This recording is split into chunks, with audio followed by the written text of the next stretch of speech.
그 복지부, 그러니까 제가 아까 잠깐 말씀드렸는데 우리가 이제 국민들 중에 소위 천수를 못 누리는 경우가 여러 유형이 있잖아요. 제가 오늘 노동부 장관님 스트레스 확 쌓이죠 갑자기. 최근에 추락사고 계속 늘고 있어요. 네, 주말에 2건이 발생했습니다. 네. 산재 사망이 계속 늘어나고 있는데 그 포함해서 지금 그 이런 좀 사망 유형, 그러니까 자살, 산재 사고, 교통사고, 이건 뭐 일종의 과실인데 이제 범죄로 인한 뭐 살인 피해, 뭐 되게 이런, 그다음에 이제 재난 사고, 그다음에 여름 뭐 물놀이 같은 이런 우발적 사고 이런 것들이 쭉 있을 텐데 제가 이 각 유형별로 사망 피해자의 숫자 변동 추이를 좀 조사를 좀 하라고 지금 제가 청와대에 지시를 해놨는데 일단 경찰청 혹시 나오셨어요? 예. 요새 교통사고 사망자 추이는 좀 어때요? 교통사고 24년에서 25년도에 조금 늘었는데요. 금년도에는 작년에 비해서 조금 감소 추세입니다. 그게 그냥 맡겨놓고 통계만 내는 게 아니라 줄이기 위한 노력은 끊임없이 하겠죠. 예. 부단히 하고 있습니다. 그것도 유형별로 좀 찾아보면 제가 전에 고속도로나 도로, 국도 이런 중에 사망사고 나는 데가 똑같은 데가 거의 비슷하게 다 재발하잖아요. 예. 다발하는 장소. 네, 다발 장소가 있게 마련인데 예. 사실 똑같은 장소에서 똑같은 사고가 자꾸 난다는 거는 우리가 대비를 못했다는 뜻이거든요. 예.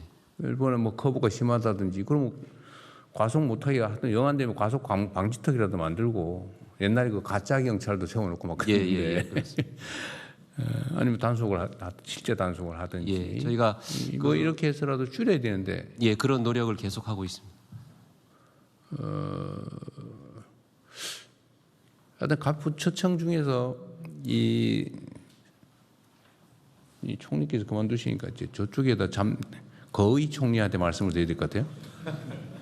네. 거의 총리께서 그러면 미리 숙제로 네네. 예습 숙제로 근데 사망 유형별로 예를 들면 자살, 산재, 그 산재도 예를 들면 뭐 추락사고 분류할 수 있을 거예요. 그 다음에 왜 발생하는지도 분석하고 그걸 각 부처청에서 각별히 관리를 좀 해주세요. 검찰청 나오셨죠 지금? 혹시 살인 사건이나 이런 것들은 좀 어떻습니까? 범죄로 인한 고의 범죄로 인한 사망. 통계 자체에 대해서는 제가 수치 같은 걸 파악하고 있지는 못하지만 워낙 요즘에 이제 강력한 사건들이 일반적으로 언론에 알려지면서 뭐 특정한 지역이나 이런 데 있어가지고 국민들의 경각심은 많이 높아지는 그런 상태 같습니다.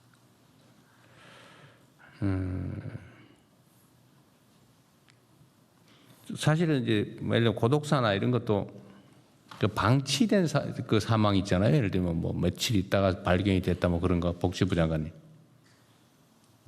그런 그 유형들도 혹시 요즘 좀 보도 나는 건 좀 없던데 실제로는 좀 어떤가 싶은데. 고독사 통계가 25년에는 한 3,900명, 4,000명이 좀 안 되게 보고는 되고 있습니다. 그러니까 사망했는데 방치돼 있는 네, 혼자 사망한 있다 사망했으니까. 경우입니다. 네, 방치 사례도 일부 있지만 혼자 있다 사망하면 시간이 문제 어쨌든 잠시라도 방치되는 거죠. 네, 그럴 수 있습니다.